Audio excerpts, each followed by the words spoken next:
waaw asalaamaaleykum mbokk yi maa ngi leen di nuyu yéen ñëpp ku ci nekk sa tur ak sa sant ginnaaw ba ñu sante yàlla mi ñu may fekkee tal gi ak kattan gi bu ñu mën a dellu si waat fas leen yéen a indil seen émission bii di horizon 2019 nuñ ko bëgg a defee semaine bu nekk ngir am jàngat boo xam ne def nañ ko par rapport à la situation ak xalaat yoo xam ne am nañu ko ni bu ñu ko defee fii ak ñuy àgg ci élection yi yàlla mën nañu may ndam ci loolu damay commencer di rafetlu entrée en scène bii nga xam ne président Idrissa Seck nar na koo def suba incha allah ci investiture am muy koo xam ne boobu ba tey sénégalais ñi ngi ko doon xaar di ko déglu ndax xam nañu ni jàpp nañu ni moom it am na rôle boo xam ne rôle bu important la boo xam ne war na koo mën a jouer pour que combat bi nga xam ne ñu ngi koy mëne yàlla taxali ñoo Macky Sall ci jàmm ak salaam daf ci am wàllam moo tax ba ma gisee annonce bi sur internet ñuy wax ni moom Idrissa Seck danañ def investiture am suba ci 23 décembre bi ma rafetlu ko lool ndax fan yi ci ginnaaw dama woo sama benn goro bu tudd Chouaib Coulibaly nekk ki nga xam ne moom mooy responsable bokk na ci responsable parti Rewmi fii ci Amérique moo woo ko ne ko waaw mais Jacob man de dama xaw a am njàqare bi mooy nous sommes à presque moins de 3 mois des élections présidentielles te dégguma Idrissa Seck sur le terrain naam sax yéen a ngi wax ni mi ngi dem ci gox-goxaan yi mi ngi dugg ci ruq-ruqaan yi mi ngi waxtaan ak Sénégalais yi fekk leen fu ñu mën a ne mais fii nga xam ne ni foofu la combat bi ëppee solo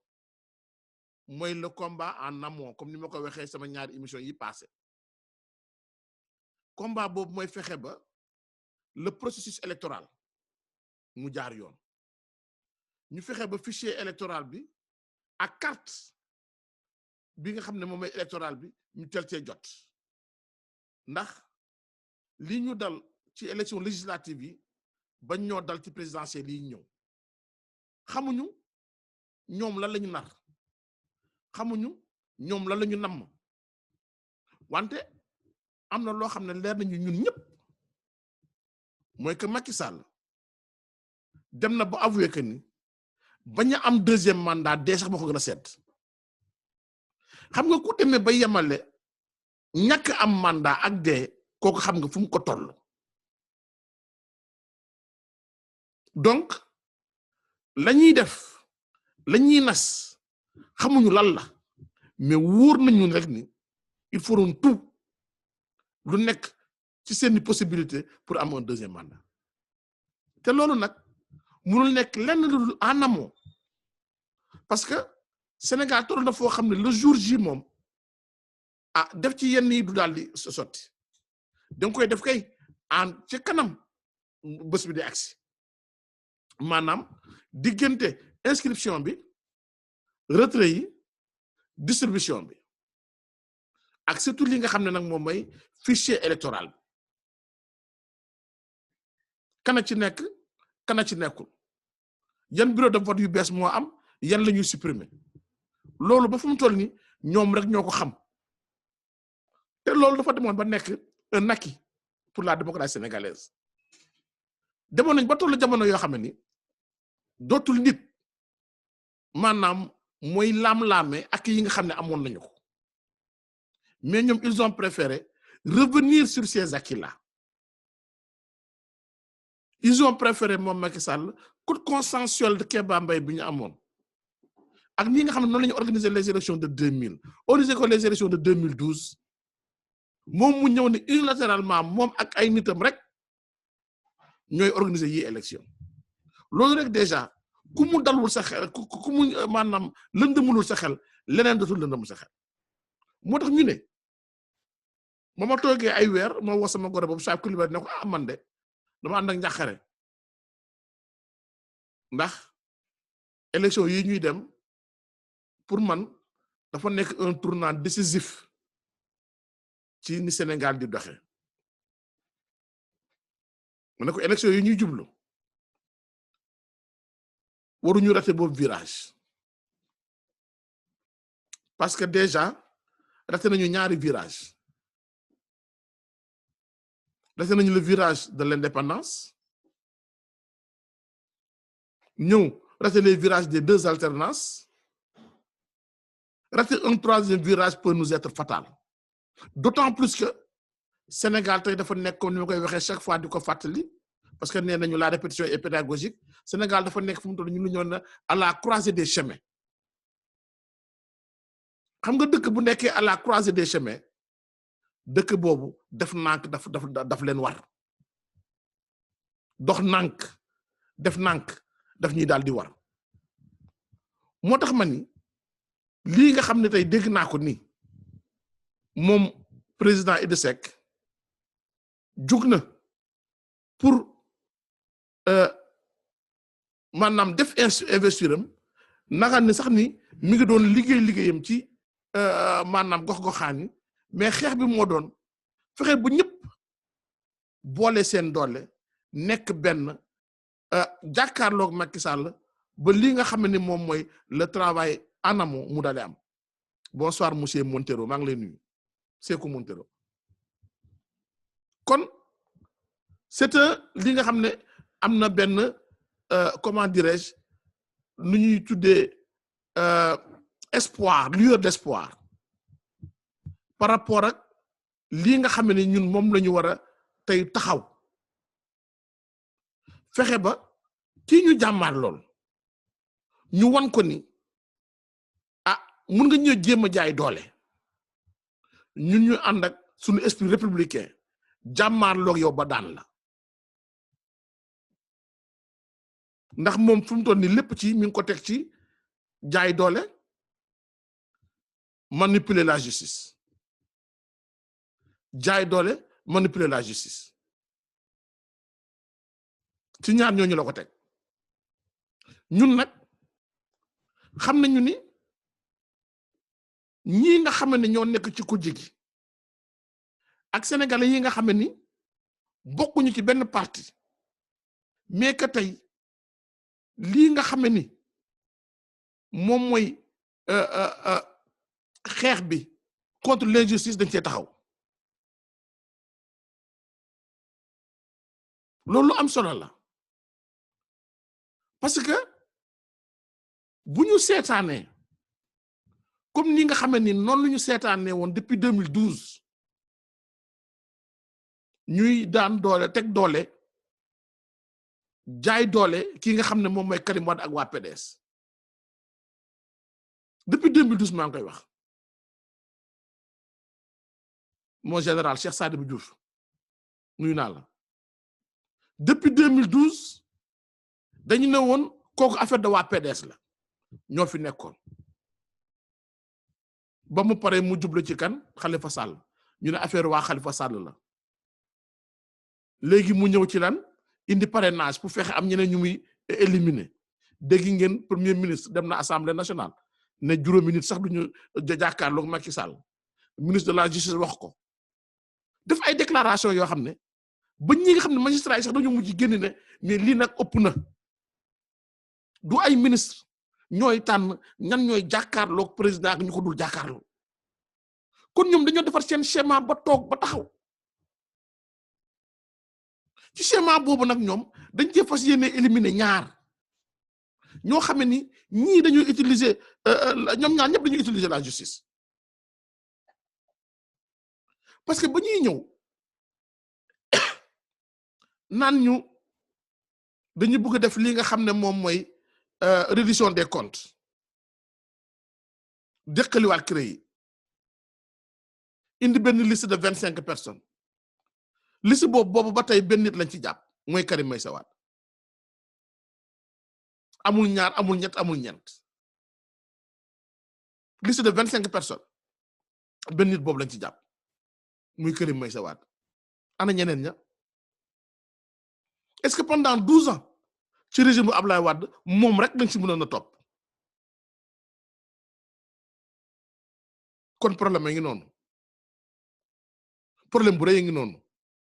mais nag comme que ñun offre bi changement bi ak li ñu waxoon ni c'est une demande sociale ñu topp ci lu Macky Sall def rek ñoom ñu teg ci ndekete moom mi ngi am un plan machiavélique boo xam ne ni dafa bëgg fexeel PDS parce que xam na ni le PDS était le parti le plus représentatif de l'opposition donc bu leen fexeel Karim Wade après nag mu jublu ci ñeneen ñi ba Khalifa Sall a affiché ses ambitions d'être président de la République moom it mu jóg ci moom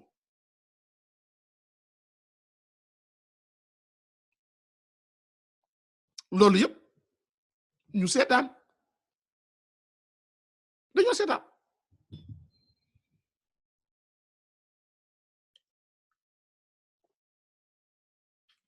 seetaan bi ñu seetaanoon depuis le début tey moo ñu indi lii yëpp moo tax ma ni bu ñu demee ba maa ngi ziar lu bari kooku sama amouré la mon amour Marème Doro Sy maa ngi lay nuyu chéri koko ziar naa la waaw yaay Ami Diop Khalifa Ababacar Sy nga ne doit être libéré le 3 buñ ko libéré dana ma bett trop lu may bett la naam candidat la mënatuñ ci dara ñun ñi ànd ak moom nous allons devoir battre campagne mais libéré ko moom mu bokk ci lu may berte ngi noonu yaay Ami lu ma nar a berte ngi noonu bu amee mu jaaxal ma lool alors kon tey ñaar ñii wala képp koo xam ni mate la nga la ñuy laaj am nga say parrain yu doy xanaa du 100,000 parrain mooy manqué Karim Wade wala Khalifa Ababacar Sall am nga say këyit yu doy ndax Karim déposé na ay këyitam ba ñu jox ko récépissé kon léegi ana lu ci des nag mooy fexe ba mettre la pression ànd ak ñi nga xam ne tey ils sont contre l'injustice mener ce combat là dama ni bu ñu bàyyee ko Macky va nous imposer ses candidats xam nga dafa am sama benn xarit moo doon waxtaanal bu nekk PDS ma ni ko bu leen nangu mukk li nit ñi di wax ngeen d'accord ci ànd ceeg ñoom Yaya Diallo mon classe de guerre nuyu naa la bu ñu d'accord mukk parce que dafa dem ba am sénégalais yoo xam ne dañoo mujj di def le jeu du président de la République ci naka bu ñu demee ne waaw léegi comme que affaire de Karim Wade tën na PDS nañu wut un autre candidat pourquoi ñu wut un autre candidat pourquoi ñu war leen ni imposer de faire un choix loolu mooy tey moom mooy li ma jaaxal dire waa PDS wut leen un autre candidat ce serait faire le jeu du président de la République parce que moom loolu la bëgg ñu fexe ba ñee dute waa Khalifa Sall tamit dute xam nga dem ngeen ba dégg benn ami sur Facebook ndeysaan ne ma yéen waa Khalifa bu jigéenu Sénégal ñëpp mënoon ne muñ ñi yéen sa yëpp dana neex ndax muñ gi ngeen mën ak yaakaar gi ngeen am ni danañ bàyyi seen candidat dëgg bu ko jigéen ñi làmboo woon kon sa yëpp neex kon kooku dem na ba jàpp ni ñun dañoo désespéré amin monsieur Montero si vous voulez nous parler de Maître Tine vous pouvez appeler bu fekkee am nga Zoom je vais vous lancer une invitation boobu ma yónnee sa email alors il y a aucun problème bu fekkee ni ana mu sax ana invitation yi y a aucun problème mun nga je suis sur Zoom actuellement alors si tu peux vraiment nous parler de Maître Tine amul problème Maître Tine gis nañ ko gis nañu mi ngi yëngatu alors ça dépend de toi léegi alors on peut t'envoyer une invitation si toutefois tu veux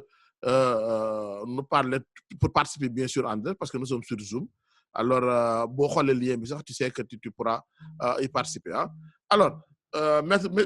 merci beaucoup donc ñu gëmloo waa PDS ni léegi yéen tànn leen un autre candidat fekk ñoom defoon nañ seeni jeu Macky avait déjà infiltré l'opposition amoon na ay nitam déjà dans le PDS pour bu jotee ñoo ñu génn ne waaw comme que candidature vraiment Karim Wade mi mënut a dem léegi noonu ñun nañu présenté wu tout en sachant que ni ils ne pèseront rien c'était justement pour faire le jeu de Macky Sall tout simplement c'était tout simplement pour faire le jeu de Macky Sall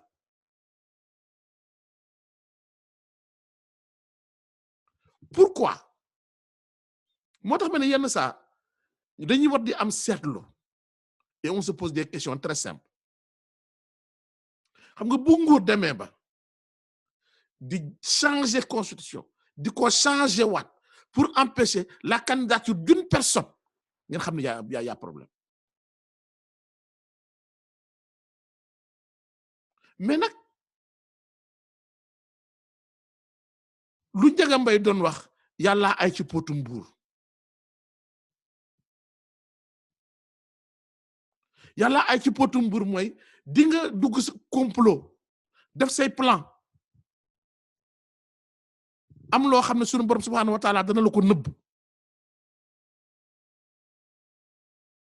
loo xarañ doo ko gis Youssou maa ngi la nuyu à Paris mon ami ça fait très longtemps loo xarañ doo ko gis fu ñu demee ba teg dem ba par exemple changer constitution bi ne boo nekkul électeur doo mën a nekk candidat mais wax xamoon nañu ñan ñooy électeur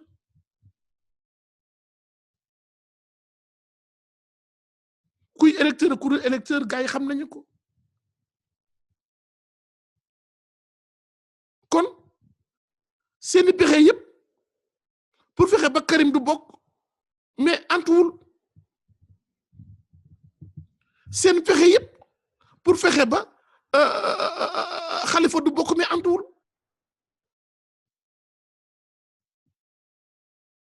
ndax tey avec le dossier de Khalifa Sall xam nañu ni gaa Cour suprême bëgg na valider condamnation bi mais du am temps pour valider ko fii ak ñuy proclamer ñi nga xam ne ñoom ñooy candidat yi amuñu temps bi amuñu temps matériel pour def ko kon kooku dem nañu ba fu mu toll nii résigné wu ni bëgguñoo résigné wu mais bëgg nañu continuer faire sénégalais yi maanaam dañu bëgg sappe moralu sénégalais yi sénégalais yi gëm ni Khalifa mii mënut a bokk sénégalais yi gëm ni Karim mii mënut a bokk buñ leen toppee ci loolu nag naan waaw Khalifa yi nañu tànn un autre candidat kan mooy seen plan A kan mooy seen plan B kan mooy seen plan C wala naan Karim yi waa PDS kan mooy seen plan A plan B plan C moo tax man naw waa PDS bu baax a baax naw waa Khalifa yi bu baax a baax parce que depuis le début la waa PDS wax ne ñun amuñu plan sax bu bay am A ak B ak B ak C def nañu congrès investir nañu sunu candidat depuis le début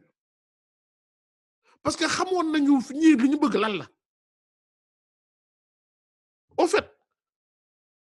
lu ñu bëggoon mooy def ci mentalité sénégalais yi que ni ñii c'est des repris de justice yow boo yoree sa tribunal bopp boo yoree sa tribunal bopp tànn say juge bopp on dira pas que tous les juges sont favorables avec eux mais corps boo dem corps boo dem di nga fa gis ñoo xam ne boo jaaree ci ñoom am li nga bëgg ak corps boo munti dem nag boo demee ca police boo demee ca gendarmerie boo demee ca médecin ya boo demee ca enseignant ya boo demee ca menuisier ya boo demee ca tailleur ya ak corps de métier boo munti dem am na ñu fa dëggu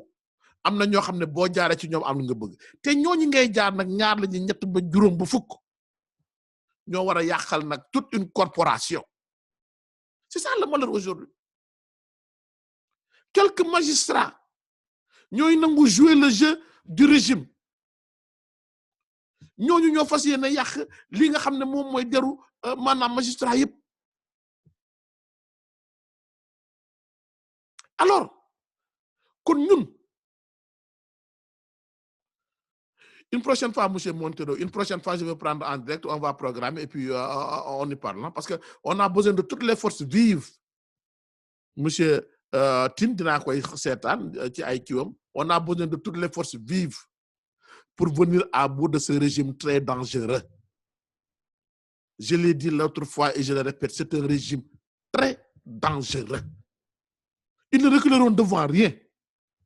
d'abord ñu ngi brader les ressources de ce pays li nga xamee ni woon ci ay ñoom jamono Zaïre bu Mobutu Sese Seko ca ñoom Gabon bu njëkk ba bu Omar Bongo ca ñoom Congo ca ñoom Angola nañu doon brader ressources yi maanaam jël tuuti jox ko tubaab yi la ci des nga téye ko ngir rek nga mën a toog am na benn reportage boo xam ne bu ñu def ci Congo ba ne boo ko seetaanee sa xol day jeex da ngay jooy pendant des années waa Elf di exploiter pétrole Congo bi Congo lay gisuñu fi dara ñoom ñuy dem jaay pétrole bi jël xaalis boobu ñëw di ci lebalaat waa Congo tegaat ci ay intérêt bu ñu moytuwul nag ñun Macky Sall foofu la jëm ak ñun ndax lan dafa teg bakkanam ci deuxième mandat donc lu mu ko jaral mooy tey la réew mi dem France signé fa ay contrat yu dul jeex pour que ñooñu jàppale ko dellu ci loolu lay dox mbéju kanam nag ba nga koy fajal boppam mbéju kanam ma nga koy fajal boppam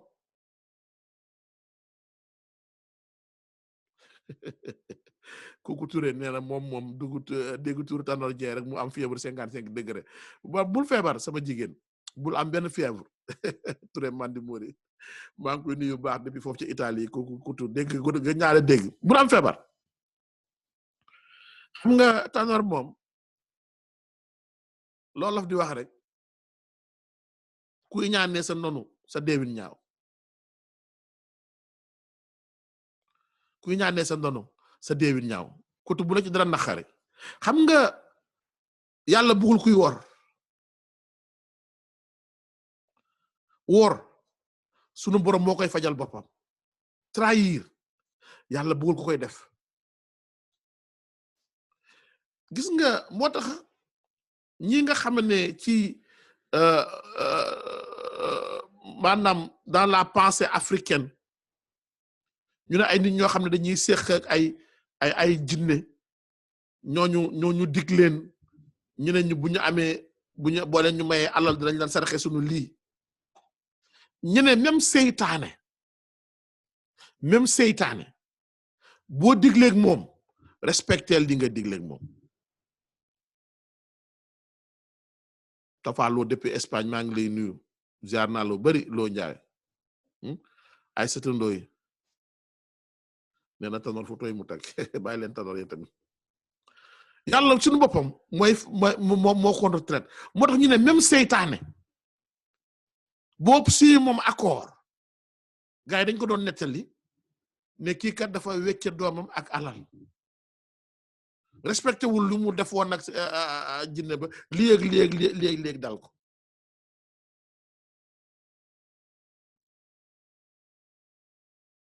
boo xoolee ku mel ni Sarkozy ni mu trahiré Kadhafi nga gis na boo xoolee ku ci mel ne Amadou Toumani Touré nu mu trahiré Kadhafi mais gis na ko trahir moom ak ki ngay àndal chaque jour rek sa jëkkër sa jabar ki nga bokkal politique loolu moom sunu borom ci boppam moo koy fajal boppam. Cheikh Sadibou Kébé nee na le combat waaw mars bi le 26 la Cheikh def naa mars bi le 26 de gars yi ñu ngi koy préparé na ñëpp génn dem demander à ce que Aly Ngouille Ndiaye taxawee ne le wante aussi am loo xam ne rafetlu naa ko ci société civile bi ñoom mu ñaay si ñu àndal jël nañu 5000 defe naa relais si 45 départements yi ngir ñu fexe ba Sénégal yi jël seen carte waaw ak Ablaye Wade bien sûr bon waaw Ablaye Wade tamit waaw dëgg la dëgg rek moo neex yàlla bon waaw dëgg rek moo neex yàlla Blaise ak Compaoré Baye Ibou war moom ak fu munti jóge c'est-à-dire que nit ki loo munti séq ak moom ngir yàlla bu ko war respecté ko moo tax waxu tànnoor duma ci sori mais daal li ma bëgg ñu xam mooy bu ñu kenn gëmloo ñi sàpp sunu moral nit ñi mënuñoo bokk ci élection yi ba ñu naan leen wut leen plan B plan C plan D te it mu naax sam benn xarit keroog mu naan ma mais lan ngeen mën a def yéen pour empêcher le pouvoir de dérouler à un moment da ngeen di rêver mu ne ko mais justement mon cher ami mu ne ko ndax xamoon ni le rêve boo xoolee tey les grandes merveilles de ce monde à un moment ou à un autre étaient des rêves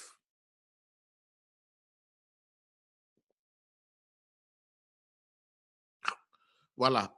Marie-Jeanne voilà la réponse Marie-Jeanne nee na ils reculeront devant 2 millions de citoyens tout à fait xaaral ma ñëw jël Marie-Jeanne mi devant 2 millions de citoyens déterminés organisons la révolte on perd trop de temps à théoriser réfléchissons à poser une stratégie efficace pour déloger ces bandits jeex na déterminé dans lan organiser des sittings comme ni ko gars yi na la defee le 26 marche bu opposition bi organisé woon keroog gars yi gis nañu mobilisation bi cette même mobilisation la ñuy répété waat xanaa xamul leen ni ña gën a efficace ci seen xeex mooy ñu dul jël gànnaay la révolution orange en Ukraine c'est des citoyens déterminés ñoo toog ci place benn place di fa ñëw di fa ñëwaat la place Tahrir rappelez-vous les gens dañ doon fa doon toog amuñu gànnaay c'est-à-dire que ñi gën a efficace xeex dans le monde boo ko xoolee ba tey nga introduire l'histoire mooy lan ku mel ni Martin Luther King il n'était pas le seul ñoom Malcolm X ña nga foon ñoom ñeneen mais ñoom ils étaient beaucoup plus pour l'affrontement direct yenn saa ñu jël arme moom mi ne déedéet moom ci boppam sax du yor arme doomu arme fenn ay garde du corps amuñu woon arme marche tey marche suba marche dénoncé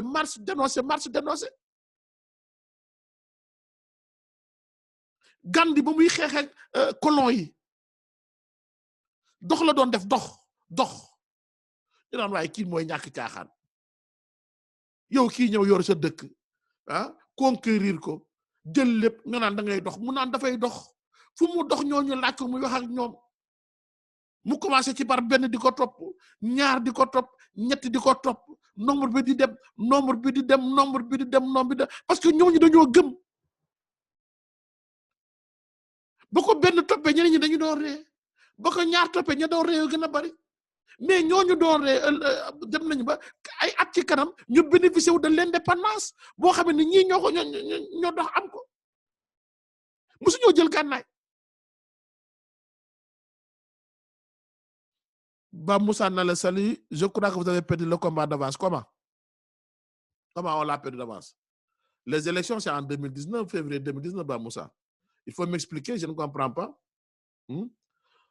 Ousmane Dramé, conscientisation. La révolution reste la seule solution. La vieille école colonialiste, tous des criminels, de nouvelles têtes pour un autre Sénégal. C'est une vision. Mais l'autre des révolutions. Moi, ma révolution, elle est pacifique, Ousmane. Je ne sais pas si bonne révolution. Mais moi, ma révolution, elle est pacifique. Hein? Macky a une chance pour le Sénégal. Souleymane Ndao, Macky est une chance pour le Sénégal. Bien sûr. Am na ñoo xam ne pour ñoom Macky est une chance pour le Sénégal parce que ñu ngi ciy gis seen bopp. Ku ci gis sa bopp, mais c'est une chance pour le Sénégal. Il y a que les femmes qui ont mené le combat sans succès. Bon, je ne crois pas. Hein, Abba Moussa. Donne-moi une autre raison quand même. Je ne crois pas. Je ne crois pas. Mais au Sénégal, les gens ne sont pas au courant de la situation catastrophique. Ah, si. Ah, si. Ça dépend du bon Sénégal. Ça dépend du bon Sénégal. Ils sont au courant de la situation catastrophique. Parce que là aussi, il faut vivre quelque chose pour être au courant de ça. Il faut le vivre. Il y a une semaine de cela, dans le Bakel, ces deux femmes-là qui sont mortes pour accoucher, mais ils sont au courant, leurs familles sont au courant de la situation catastrophique. Quand tu vas dans le nord, dans le Fouta, ils sont au courant de la situation catastrophique. Attention, vous nous fiez sur... Parce que aussi, il y a la guerre des images. Il y a la guerre de la télévision. Ñom tay ji dañ fexé ba di ñu won ay image yo xamné ñeneen sénégalais yi vraiment ñu ngi gis ni content nañu non du tout mais même Dakar bobu rek bo fa yémé amna ay gox goxane yo xamné tay bo fa duggé mais ils en ont marre de cette situation motax quelle est la solution Cheikh Sadibou Kébé quelle est la solution gaay ñu ngi organiser marche dañu fa dem. Alors, Bam Moussa Nenama, qu'est-ce que vous avez fait pour faire libérer Khalifa? Alors, des marches ont été organisées, des sites ont été organisés, des conférences de presse ont été organisées pour faire libérer Khalifa Sall. C'est pas la confrontation directe. Dem, police génn nga jël xeex mooy génne Khalifa Sall, mon cher Bokar. Bu fekkee ci yow sa xel ci loolu la dem. Moom laa lay wax ni ne la. Je viens de te donner l'exemple de Gandhi en Inde. Je viens de te donner l'exemple de Martin Luther King en Amérique.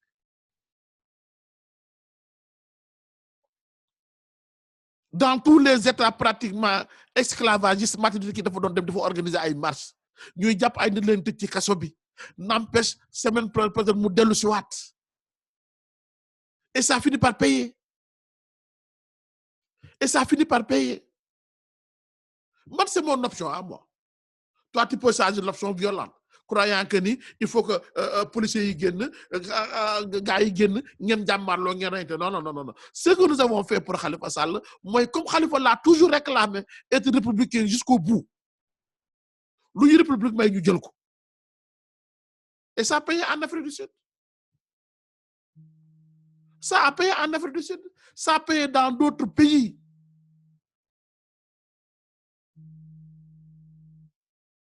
Ça a payé en Tunisie. jëluñu ay armes dañoo génn toog def dox ñaxtu def sitting. C'est là où a démarré la révolution arabe, le printemps arabe comme on dit. Mais bien sûr le combat politique c'est un rapport de force. Loolu moo tax gars yi war di génn di ñaxtu. Ba Moussa, c'est un rapport de force, je suis d'accord avec toi. Mais n'entends pas force par brutalité. La force des idées, la détermination, comme nous avons dit, 2 millions de Sénégalais déterminés. Ils seront que ils sont déterminés. On n'a pas besoin encore une fois de plus.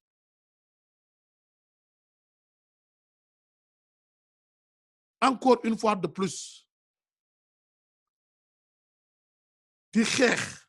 Parce que bu ñu xeexee lakk lu ñu xeex lu ñu lakk suñu alal la. On va recommencer. Alors, Abdou Cissé nee na Idrissa Seck rek mooy problème bi. Comment ça, Abdou? Abdou Cissé, comment expliquez-moi. Dégguma Abdou, si tu peux expliquer encore ma comprendre lan nga bëgg wax parce que Idrissa Seck man jàpp naa ni il fait partie de la solution. Ah oui ah Idrissa Seck dafa fait partie de la solution. Lan nga wax nag ni moom mooy problème bi jaaxal na ma ah man de jàpp naa ni ñàngaat la nag xam nga nag ku nekk ak ni ngay gisee sama ñàngat mun na maa nax Abdou yow gis ni Idrissa Seck mooy problème bi je ne sais pas question en tant par Idrissa Seck mooy problème bi quel est le problème avec Idrissa Seck je sais pas comment il peut être le problème. D'accord, seule la lutte libère. Rapport de force, d'accord. Mais là, en respectant les règles minimales de la République. Duma ci tayi.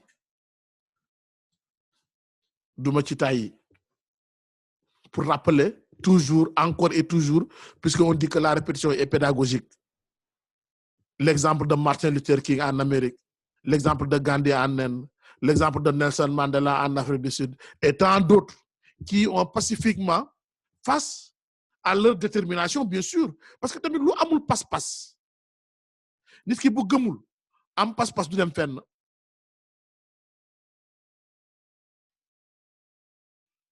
Moom rek la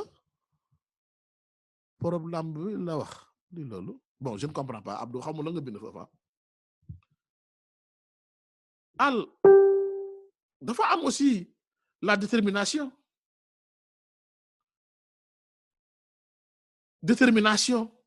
c'est une force. Rappelle-toi de la révolution orange nga yaakaar ni la manière dont le PDS a tenu jusqu'à présent c'est pas une force, c'est un rapport de force mais qu'ils n'ont pas perdu. Tey jii bu doon beneen parti bàyyi na bu yàgg il a cessé le combat pour le perdre mais aujourd'hui tey la nguur yi gën a am problème tey la nguur yi gën a am problème parce que Nations Unies dugg nañ ci CEDEAO dugg nañ ci ñëpp dugg nañ ci ils sont dos au mur parce que y a une force, il y a la détermination du PDS qui n'a pas voulu se laisser faire. mi ne damay xeex bi ba mu jeex tak taalul pëna taalul oto réyu ay nit mais ils ont mené leur combat à leur manière. La résistance de Khalifa Ababacar Sall depuis bañ ko tëjee ci kaso ba tey léegi mu mat 2 ans mi ne leen ak loo leen munti def je maintiens ma position fu ne ñu dugg fa lu ne ñu génn fa di manipuler la justice sénégalaise di gis ñu ngi manipuler la justice mais c'est une force extraordinaire dont il a fait preuve. Les Khalifa aussi ont fait preuve que ni ñoom benn candidat boobu lañu am comme l'ont démontré le PDS, ça c'est une force extraordinaire. Tey jii avec ça gis nañu les failles de li nga xam ne moom moo génn. Alioune Ndiaye ne la je suis désolé monsieur, vous avez des contextes qui diffèrent. Une révolution reste une révolution. On ne fait pas une révolution avec une arrière-idée. Une révolution reste une révolution, certes, mais une révolution peut être pacifique. Une révolution peut ne pas être violente, mon cher Aliou Diatta. Je viens de donner l'exemple du PDS. Depuis 2012, li PDS daj beneen parti bu ko dajoon tas nga. Depuis 2012, je l'ai dit, je le répète, li ñu tëj ci kaso ci les responsables du PDS, militants et sympathisants, ëpp na plus de 50. Depuis 2012. Et ils n'ont pas reculé d'un iota par rapport à leur position. Alors, c'est ça une révolution. C'est ça une force. Face à la détermination de ne pas disparaître. Face à la détermination de ne pas se faire broyer par le régime. Ça, c'est une révolution. Ça, c'est une force extraordinaire. C'est cette même force-là intérieure dont faisait preuve Nelson Mandela depuis la prison. Ça aussi, c'est une force. Gis nga la détermination, xam nga pas-pas. Mon cher, gis nga pas-pas. Bu ko nit amee dara tawu ko. Na fekk ngëm lal ko. nga ngëm ànd ak pas-pas loo jàkkaarloo daan ko parce que dëgg mooy mujj ñëw après àtte dëgg te dëgg nag sunu borom bi subhanahu wa taala moo koy wàcc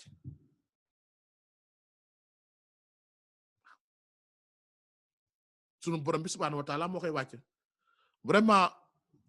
xam naa mercredi wala samedi prochain incha allah boo leen bëggee participer ce sera à partir de Zoom ku am Zoom rek boo ko télécharger yaa un lien boo xam ne boo ko bësee di nga mën a bokk ci waxtaan wi alors ndax bëgg nañu dëgg borom bi subhanahu wa taala defal ñu ndam sunu ndam nag mooy man de sama yéene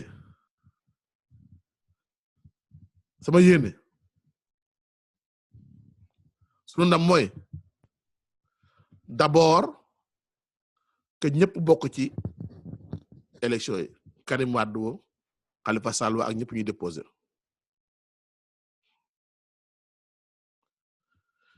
li ma gën a bëgg nag mooy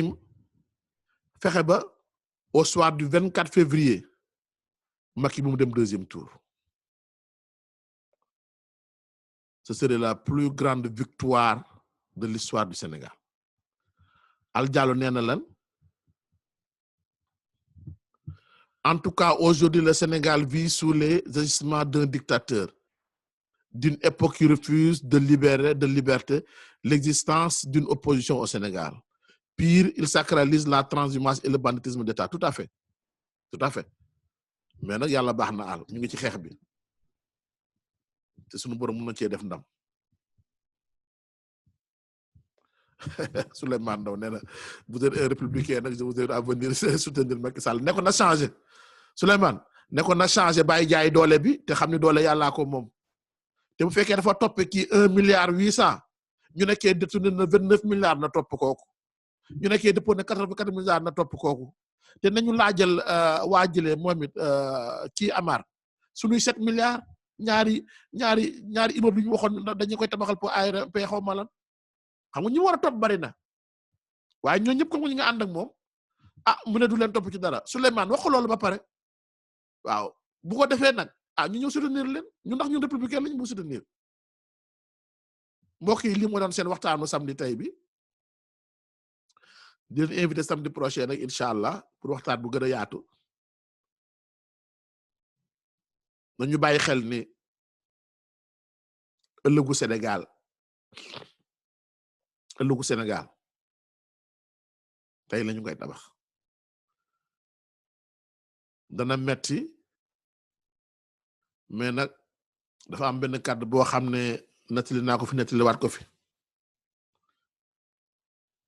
sunu wasila ju baax ja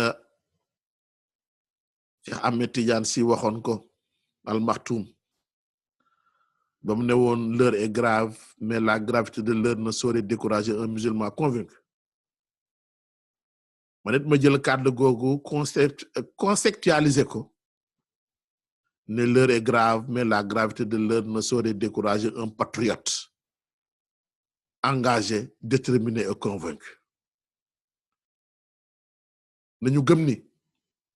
le Sénégalais a la courage des chemins et pour éviter que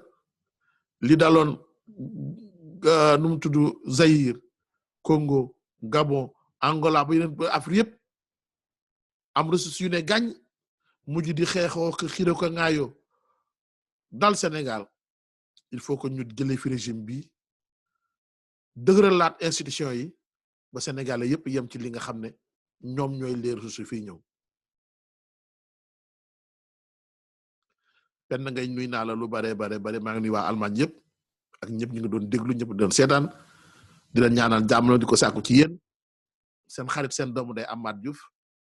dañ wax ni suñu waxtaan yëpp bu leen ci rëcc rek mun ngeen dem ci suñu chaîne YouTube Enquête 221 TV Enquête 221 TV boo leen fa demee mun ngeen seetaanaat lépp loo xam ne def nañ ko ci li nga xam ne moom mooy waxtaan di leen jox rendez-vous incha allah ci kàttanu borom bi mercredi ci beneen yóbbal horizon 2019 yàlla mi am jàmm yàlla na ko defal sotti ko ci àdduna bi yëpp jërë ngeen jëf bye bye